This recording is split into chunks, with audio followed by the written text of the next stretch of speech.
Hi అందరికీ. Simple chicken gravy curry ఎలా చేసుకోవాలో చెప్తాను చూడండి. ఫస్ట్ అయితే కడాయి పెట్టుకోవాలి. చికెన్ కడాయిలో చేసుకుంటే టేస్ట్ బాగుంటుంది. తర్వాత ఆయిల్ యాడ్ చేసుకోవాలి. చేసుకున్న తర్వాత ఆయిల్ హీట్ అయినాక ఆనియన్ యాడ్ చేసుకొని మంచిగా ఫ్రై చేసుకోవాలి. ఆనియన్ ఫ్రై అవుతున్నప్పుడు చికెన్ యాడ్ చేసుకొని ఒక 20% చికెన్ కుక్ అయిన తర్వాత అల్లం వెల్లుల్లి పేస్ట్, పసుపు యాడ్ చేసుకొని మంచిగా ఒక 5 minutes ఫ్రై చేసుకోవాలి. మంచిగా మిక్స్ చేసుకొని ఫ్రై చేసుకోవాలి.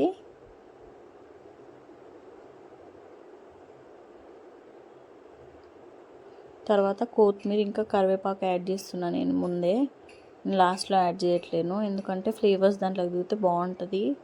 అందుకోసమే ఇది ఒక 5 minutes ఫ్రై చేసుకోవాలి.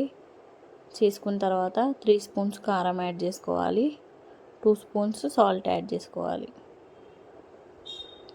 మంచిగా ఫ్రై చేసుకోవాలి, కారం అంతా ముక్కలకు పట్టేటట్టు.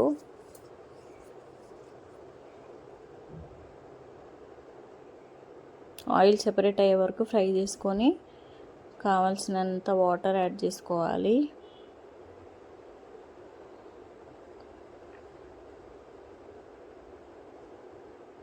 చికెన్ మంచిగా కుక్ అవుతున్నప్పుడు గరం మసాలా ఇంకా ధనియాల పౌడర్ యాడ్ చేసుకోవాలి. నేను కొబ్బరి పొడి వేసుకోలేదు, నా దగ్గర లేకుండే. కసూరి మేతి కూడా యాడ్ చేసుకొని ఒక 10 minutes ఉంచితే chicken curry ready. Thank you for watching. Please subscribe చేయొచ్చు కదా.